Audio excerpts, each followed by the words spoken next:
Like, how important is the downtown area of Kelowna, like, for our entire economy? It's huge. It's huge. I've got some facts here. I mean, basically, they reckon by 2040, we have 7,000 residents at this time in downtown Kelowna. We have an area of the downtown core itself is 38 kilometers squared, which is 18% of the whole city. We have projected here in 2040 will be double the residents, which is housing, daycare, workspace, mobility, nightlife, restaurants.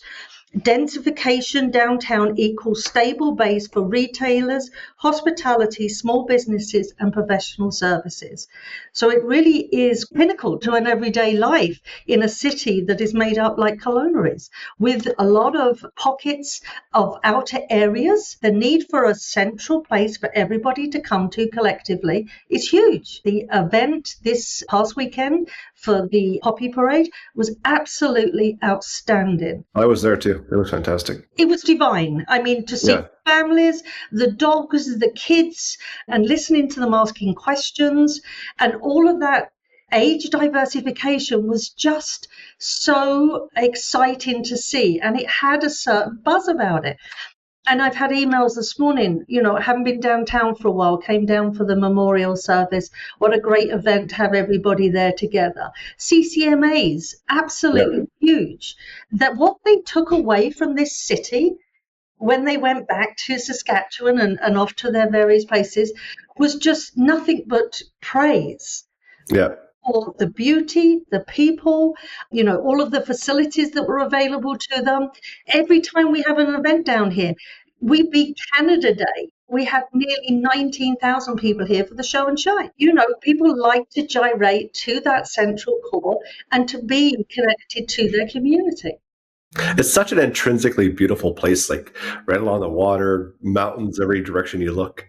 It's like very nice place. You take it for granted as someone that like is from here, and you like yourself, like you live there, so you see it every day. But someone that, we're only 15 minutes away from downtown, but we just don't go there as often as we probably should. But like, when my wife and I go out for dinner there once in a blue moon, we're like, why do we not come here more often? Like, this is such a cool city. So I guess, like, how do you get more people down there? And then to your point, you were talking about with densification and population growth in that area, like what are the barriers that we're currently seeing, as a city or Downtown Kelowna Association? Like, how do we densify and how do we bring more people into the local area? Well, I mean, the first thing I've got to talk to is parking.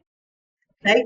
Everybody says, there's nowhere to park. We have so many parking spots available at all times, but it's the fact they can't park right outside the store that they want to go to.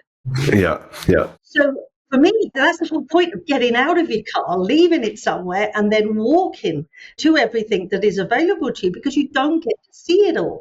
And like you said, it's the ability to be able to look up and see and notice and be drawn to another area that maybe you haven't been to, like up to the bird reserve, up by the Delta, that walk around the boardwalk, just all of the new dog park and all of the new parks for the kiddos and the families. It is having that ability. I've racked my brain of trying to come up with ideas, and I've even thought about a counter on the parking meters so people know how many steps they've made or walked to get to somewhere. Just even some sort of incentive. We know we're a car park city. We know that Canada is a country for cars because we're so vast. But there is still so much to be seen on foot as well, and it's okay to walk a couple of yards. The bus routes, we don't have very good transportation. And again, because we are so car, driven, that we really don't look too much to the older generation and the younger generation, that their parents won't even let on a bus nowadays, again, because of the scaremongering. It's getting that sense of community back again, and that sense of it's okay to do this. We are allowed to do this, and we are not allowed to let them not let us do it.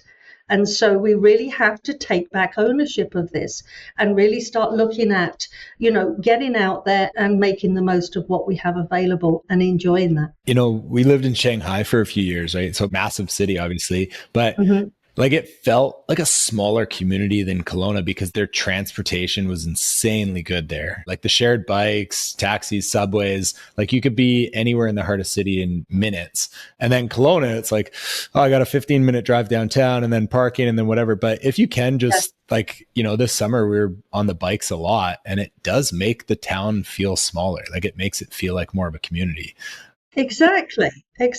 And we need to do more within the city. And I know I sit on a couple of round tables where we're, trying to find out what can we do? Where do these hubs need to be? Even, a little electric vehicles buzzing around and just picking up people from, the seniors' homes, bringing them downtown and getting them to see that it's safe and it's cool to be down here and there's lots to do. And the businesses will then thrive and really it will bring back that beautification, not only in the Bernard and around the court, it's around the whole city. We have so many other businesses and venues to go to around the side streets.